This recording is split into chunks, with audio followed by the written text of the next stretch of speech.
They called me the quiet cook for almost 40 years. That's what my grandson told his class last week when his teacher asked what Grandpa did in the war.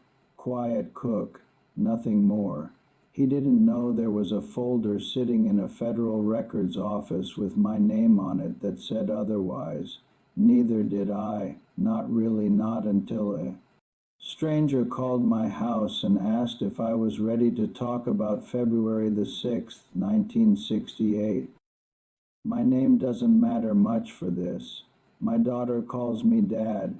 My grandson Ethan calls me Pop for 31 years. The regulars at Duffy's Diner just called me Walt, the guy who made their eggs the way they liked them. No questions asked. That's the life I built. Quiet, small, on purpose.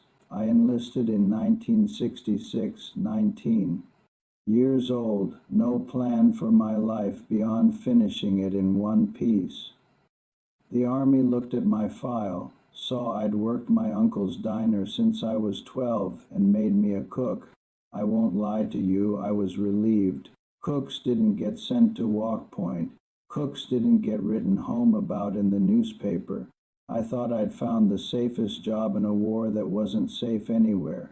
I was wrong about that, but it took me a while to find out how wrong.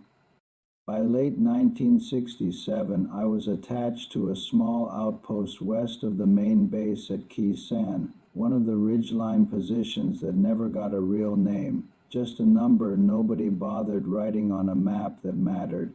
There were maybe 90 of us up there, Marines mostly. A handful of us were support wiremen, a corpsman, and me running a mess tent that fed men who spent their days digging trenches deeper into red clay because the shelling never really stopped. You have to understand what that siege sounded like before I can tell you what happened. It wasn't gunfire most days. It was artillery rolling in from the hills the NVA held, sometimes 100 rounds before breakfast was even served. You learned to cook standing sideways to the tent flap, so you could see the flash before you heard the shell. You learned to pour coffee with your knees bent, ready to drop. Fear becomes a kind of weather up there. You stop reacting to it and just live inside it. The man I want to tell you about was named Curtis Boyle. Everybody called him Boyle, except me. I called him Kurt because we were both from towns nobody had heard of. And somehow that made us close in a place where nothing else did. Boyle was a wireman, 20 years old, always whistling something off key to needle me while I worked. He used to say the Army wasted my talent putting me on eggs instead of a rifle.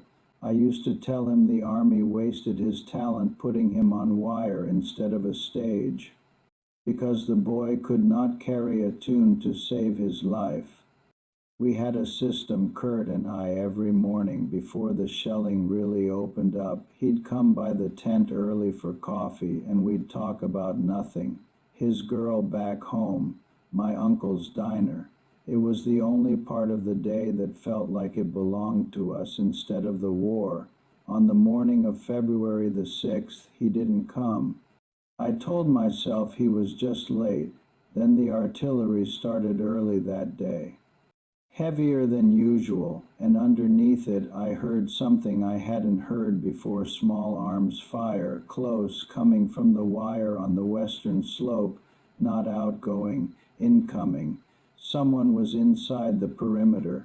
I want to be honest about what I felt in that moment because I've never said it out loud to anyone, not even my late wife. I felt certain I was about to die making eggs. The mess tent wasn't built to be defended. It had no fighting position, no sandbags worth the name. When the corpsman went running past yelling for anyone who could carry a weapon to get to the wire, I grabbed the M16 I'd been issued and barely fired outside of qualification, and I ran toward the sound instead of away from it, which still surprises me every single time I remember it. What I found at the wire was chaos with no shape to it. Sappers had gotten through a gap near the eastern corner, and in the smoke and the dark I couldn't tell who was who except by the muzzle flashes and the shapes moving low.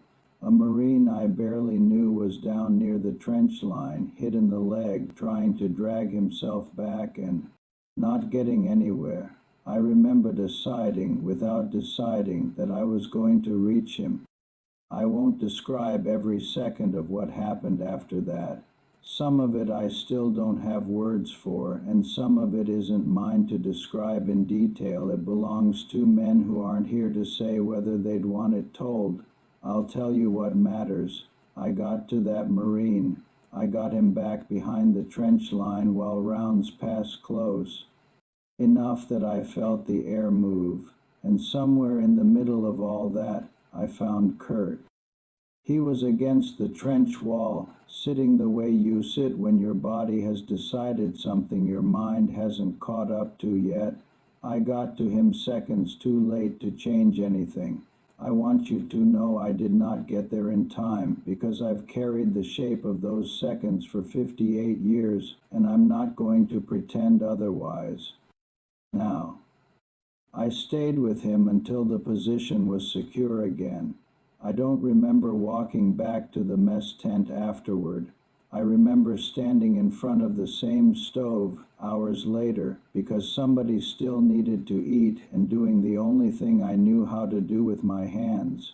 A few weeks after that, an officer I barely knew told me I was being put in for a commendation.